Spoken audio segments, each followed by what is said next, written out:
Renato Lisboa, trombonista da Orquestra Filarmônica de Minas Gerais. E hoje, juntamente com Eleilton, que é tubista da nossa orquestra, nós vamos trazer algumas dicas, compartilhar ideias sobre temas importantes para os instrumentistas da área de metais. Então, vamos começar nos apresentando? Olá, sou Eleilton Cruz, tubista da Orquestra Filarmônica de Minas Gerais. Falando um pouco sobre mim, eu vim de uma família com tradição na música, por parte da minha mãe, de folcloristas que de tempos em tempos montavam vários grupos folclóricos para comemorar as festas da região, principalmente no mês de junho, onde acontece a festa de São João e São Pedro. E já por parte do meu pai, tive a influência da música de banda e de orquestra. Ele tocava saxofone na banda de música da Polícia Militar do Estado de Sergipe e às vezes, ao chegar do trabalho, colocava o instrumento em cima da cama. E eu, pequenininho, com 4 anos de idade, pegava o saxofone e tirava algumas notas brincando. E isso me incentivou a estudar e seguir a carreira de músico. Então, assim como Eleilton, eu também comecei na banda de música da minha cidade. Uma cidade pequenininha aqui em Minas Gerais, na zona da mata, chamada Paula Cândido. Eu saí para estudar música em Belo Horizonte, fiz a minha graduação, depois fiz uma especialização na Universidade do Estado de Minas Gerais e novamente fiz o mestrado na UFMG e agora estou fazendo meu doutorado. Nesse percurso eu entrei para a orquestra, né? Dou aulas na universidade hoje em dia. Então isso é para vocês saberem que a música pode ser sim algo sério, onde vocês podem conquistar um trabalho. Então tomara que depois dessas informações, depois dessa videoaula e desse bate-papo, vocês possam pensar seriamente nisso.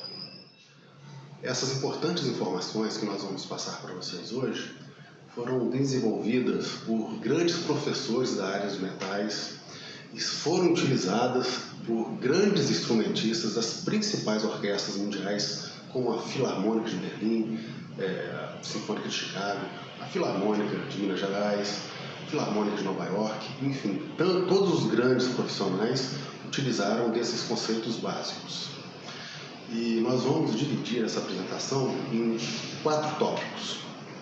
Primeiro nós vamos falar sobre bocal, depois sobre embocadura, depois sobre a postura para tocar e por fim, e não menos importante, sobre a respiração.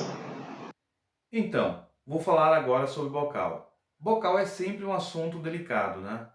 Não existe um bocal perfeito, ou um bocal que vai resolver todos os problemas. Isso tem que ficar claro, tá bom?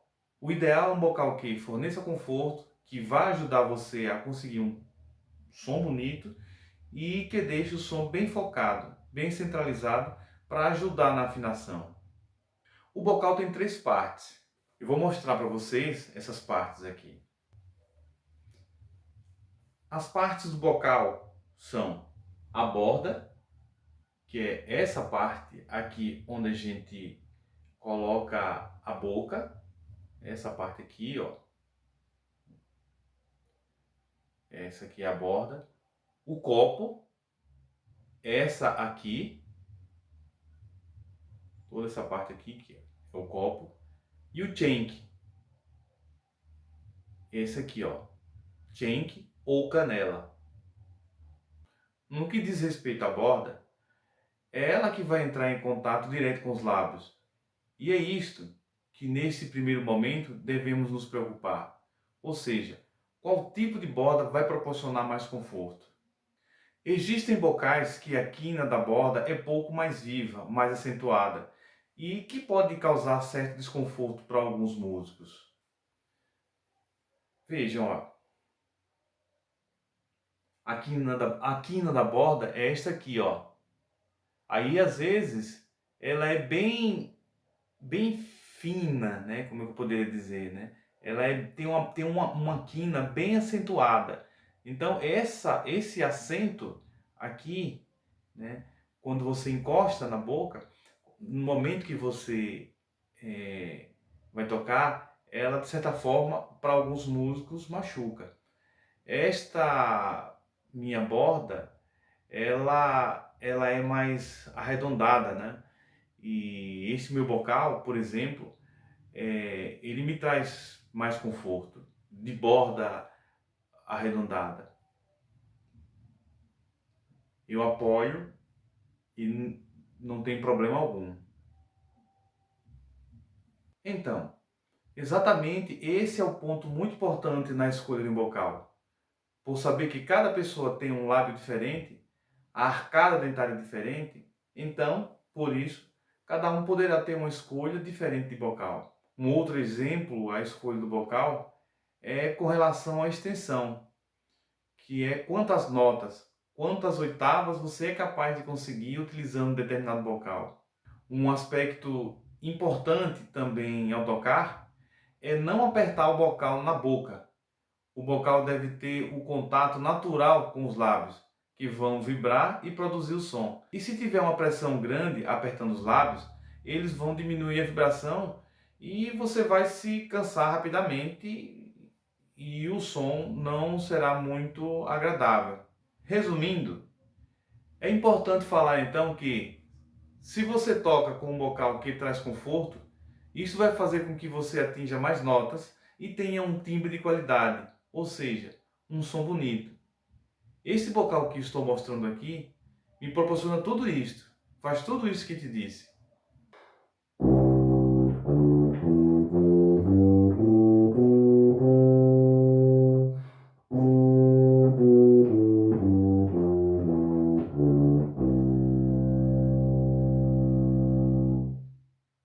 Agora vamos falar sobre algo importantíssimo na produção do som, a embocadura.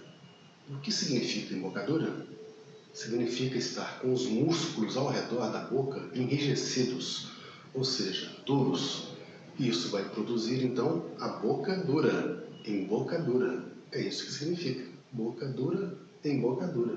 De uma forma bem fácil e objetiva de se entender, pensa o seguinte: nós temos os dois cantos da boca presos por um nozinho, por uma linha. Dessa forma, os cantos da boca vão ficar enrijecidos, fazendo com que sustente a nossa vibração. Então, a embocadura está relacionada exatamente a isso, a maneira com que você apoia os seus músculos da face para deixar os seus lábios vibrarem de maneira confortável. Para vocês verem como que é importante a questão da vibração e como muitas pessoas sequer sabem que existe, cada um de nós tem um amigo, um parente, que quando vê a gente com o instrumento fala: deixa eu tocar um pouquinho. E aí quando ele pega para tocar o instrumento, o que ele faz? Ele só sopra. Ele não sabe que tem que vibrar para então produzir o som. Olha como é que é importantíssima essa questão.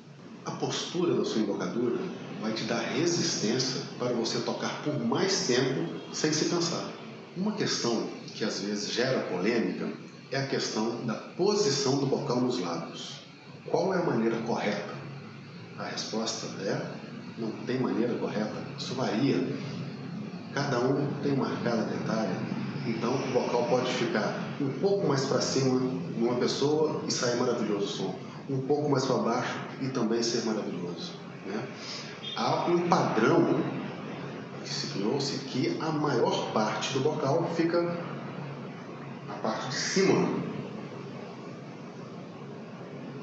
Mas, como eu volto a dizer, isso não é uma regra absoluta. Isso vai depender de você se sentir confortável, não estar forçando, não estar sentindo dor, por exemplo, para tocar também. Ou seja, o importante é você colocar o bocal entre os lábios e sentir confortável. Então, reafirmando, porque isso é muito importante, uma boa embocadura vai refletir num bom som e resultados excelentes a longo prazo. Agora vamos falar sobre algo que parece ser tão simples, mas que muitas pessoas acabam não levando em consideração na hora de tocar. Estamos falando da postura. A postura é algo muito importante para nós músicos. Imagine você estudando durante 1, 2 ou 3 horas com uma postura errada. Isso vai causar desconforto e dores. E o principal, o som não vai ser tão bonito, não vai ter muita qualidade, porque você não vai respirar de forma correta. E se você não está com uma postura correta, com a coluna reta, seu corpo está torto. Assim, você não vai inspirar corretamente, não vai puxar todo o ar que poderia e o seu som não vai ser tão bom. E qual que é a postura correta? Ao se sentar na cadeira, evite encostar suas costas no encosto. Isso é muito importante, viu? Vê mais para o meio da cadeira. Claro, né? Isso vai depender também do tamanho do instrumento. Alinhe seus ombros com seus joelhos, seus pés bem apoiados no chão e imagine que tem uma linha puxando você para cima. Então, quando isso ocorre, você fica numa posição totalmente vertical e alinhada. Vocês mesmos podem sentir. Uma coisa muito importante é que não crie tensão nos seus ombros. Não crie tensão nas costas, não desloque sua cabeça para frente. Ficar tranquilo. Você estando numa posição confortável e relaxada, você vai pegar o instrumento, continuar na postura e trazer o instrumento até você. Veja, pegar o instrumento,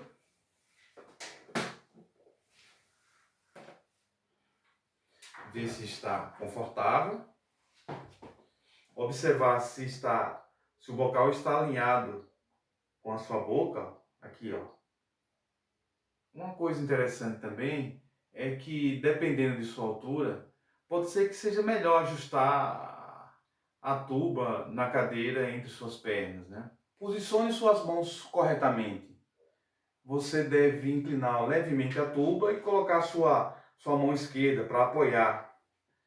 Coloque sua mão nas válvulas e os dedos na parte mais larga do rotor, se caso a tuba for de rotor, né?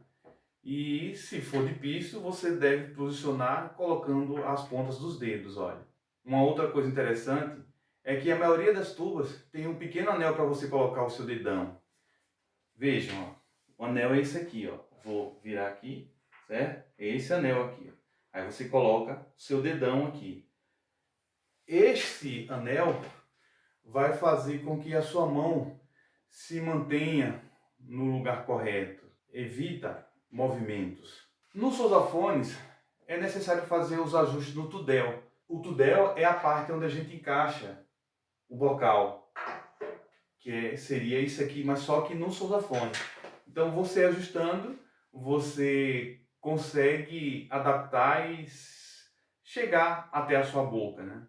Você deve ajustar e alinhar perfeitamente para poder chegar à sua boca. No bombardino, os mesmos conceitos devem ser levados em conta, né?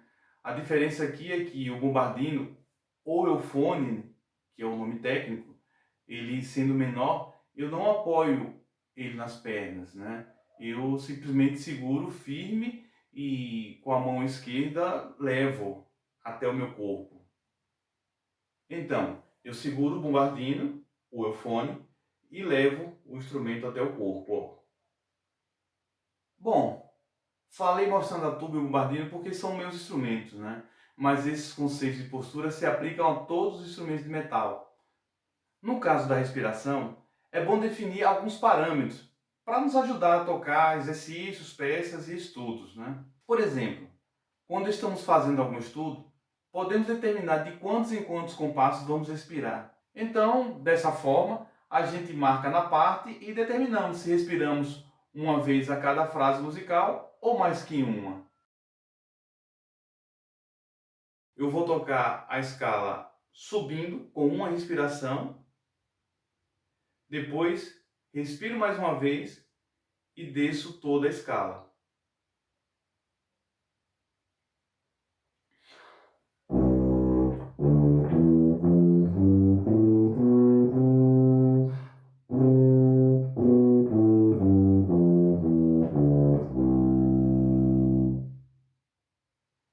Como exemplo, eu vou tocar uma escala inteira com uma única respiração.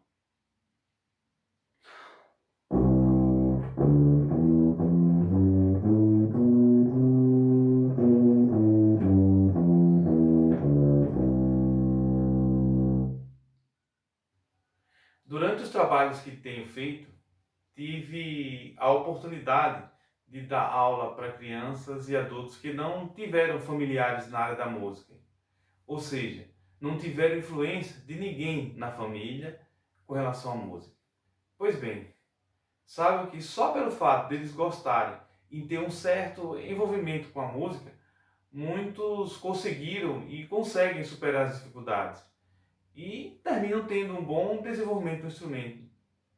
Principalmente aos que tiveram a oportunidade de participar de um grupo musical. Por exemplo, uma banda de música. É isso. Eu finalizo aqui chamando a atenção para mais duas coisas importantes para fazer música de qualidade. Tenha sempre um lápis com você, essa é a primeira coisa, porque até pode não parecer à primeira vista, né? Mas é um item importantíssimo. Com ele você vai fazer as anotações que o maestro ensaiar e pedir a você, e na hora em que estamos tocando, é claro, temos muitas coisas para nos preocupar e lembrar, né? Então, afinação, dinâmicas, tocar em conjunto, fraseado, articulação, né? E então, anotando essas outras informações que o maestro disser, ajuda muito, né? Além do que, é um sinal de grande respeito por todos, mostrando que você está interessado ou interessada no que é ensaiado e dito pelo maestro. A outra coisa que é muito importante também é a questão da disciplina. Temos várias formas de estudar e nem sempre tentar tocar a música inteira logo na primeira vez é a melhor forma, né? No estudo, podemos dividir por trechos, podemos estudar mais lento, prestando atenção na afinação, no som, no ritmo, na respiração. E estudar por partes faz toda a diferença para depois, então, tocarmos a música completa. Para isso, temos que ter persistência, disciplina e estudar um pouco cada dia e por aí vai, né? É isso então. Agradeço pela oportunidade e tenham todos bom estudo. Então, pessoal, espero que tenham gostado, curtido e aproveitado bastante essa aula, que, embora curta, foi muito importante porque nós apresentamos conceitos básicos que foram desenvolvidos, como eu disse, pelos grandes professores, grandes mestres dos nossos instrumentos e que foram utilizados no início da carreira por grandes instrumentistas que estão tocando na Orquestra Filarmônica de Minas Gerais, Filarmônica de Berlim, Orquestra Sinfônica de Boston, de Chicago, enfim, espalhados pelo mundo inteiro. Eles utilizaram esses conceitos no início da carreira e ainda utilizam. Então é muito importante isso. Hoje em dia nós temos uma ferramenta muito importante que temos de usar a nosso favor, que é a internet. Nós temos aí vários vídeos, vários sites com grandes professores dando dicas dos nossos instrumentos, falando de respiração, sobre a postura, sobre a vibração, enfim, sonoridade, articulação, infinidade de assuntos. Então agora no final eu vou compartilhar alguns desses links para vocês darem uma olhada e aprenderem ainda mais. Então é isso, muito obrigado, bons estudos e até uma próxima.